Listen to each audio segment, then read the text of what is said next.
وإلى سماحتكم الآن الأخ زين الله المتعلم في صف التخصص بالفقه للسنة الثانية أن يتقدم إلى المنصة ويقدم أمامكم أنشودة شهيرة للإمام الأصمعي رحمه الله تعالى. الأخ زين الله.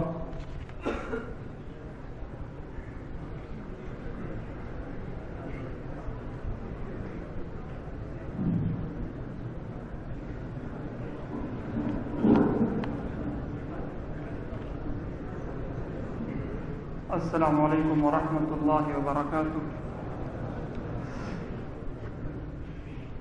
لا تخافوا، إني لا أخطب أمامكم لعلكم تخافون الخطب، ولكني لا أخطب بل أحكي حكاية عجيبة مع قصيدة بديعة، وستعجبكم إن شاء الله تعالى بشرط أن تسمعوا بقلب عميق وأن تلقوا السمع وأنتم شهيد. كان خليفة المنصور خارق الحفظ، يحفظ كلاما إذا سمعه مرة واحدة فقط، وعنده غلام يحفظه إذا سمعه مرتين، وكانت عنده جارية تجلس خلف الستور وتحفظها إذا سمعته 3 مرات فقط. فشرط شرطا على الشعراء أن من يأتي لينشد شعرا حتى يأخذ نحلة وعتية فعليه أن يأتي بشعر لم يحفظه الخليفة قبله.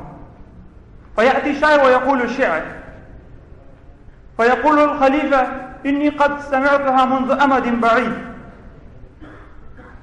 ويعيد عليه، ثم ينادي لغلامه وأيضا جاريته وهما يشهدان على ذلك، أي ويعيدا أيضا عليه.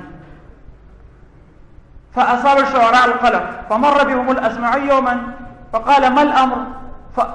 فأخبروه، فقال: إن في الأمر لا خدعة ومكر.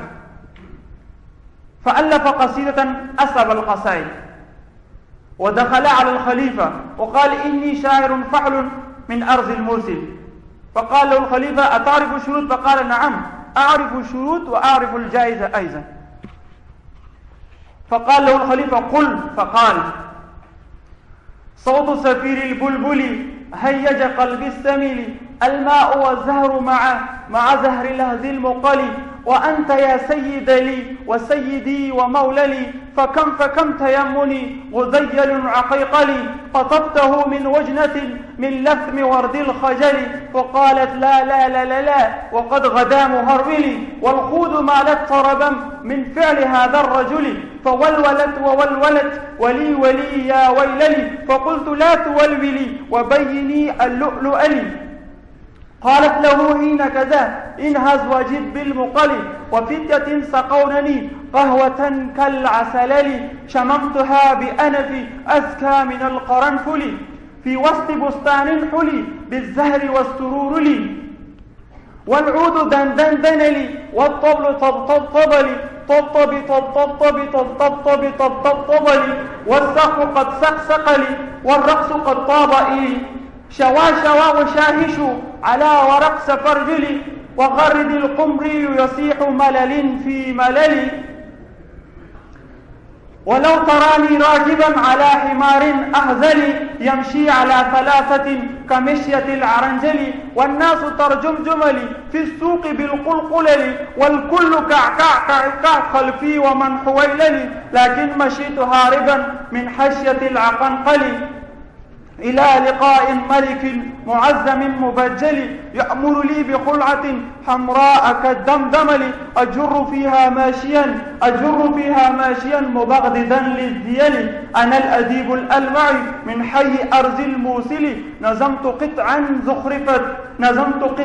زخرفت يعجز عنها الأدبل، أقول في مطلعها صوت سفير البلبل. فلما سمع الخليفة هذه القصيدة فتحير وقال: لم أسمعها قط.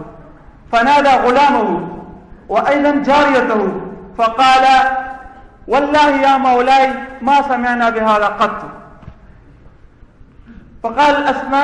فقال الخليفة للأصمعي: هات الورقة التي كتبت عليها هذه القصيدة. فقال: ما كتبتها على ورقة، بل ورثت عمود رخام من أبي نقشتها عليها نقشا لا يحمله إلا 4 من الجنود. فحمل الجنود عمود الرخام فوزنوه بالذهب، فوزنوا الذهب والعود كما تعرفون، فخزى الأصمعي كل ما في الخزانة. فلما هم بالخروج فقال الوزير للخليفة: يا أمير المؤمنين ما أظنه إلا أسمعي. فقال الخليفة له: انزع لسانك عن وجهه فإنه اختفى وجهه بالثوب. فلما نزعه فقال: أنت يا أسمعي؟ فقال: نعم. فقال: رد المال. فقال: أرد المال لكن بشرط، إنك قد قطعت أرزاق الشعراء بذاكرتك، فعليك أن تعطي حق كل شاعر إن كان من مقوله. وما غالين في المذاق.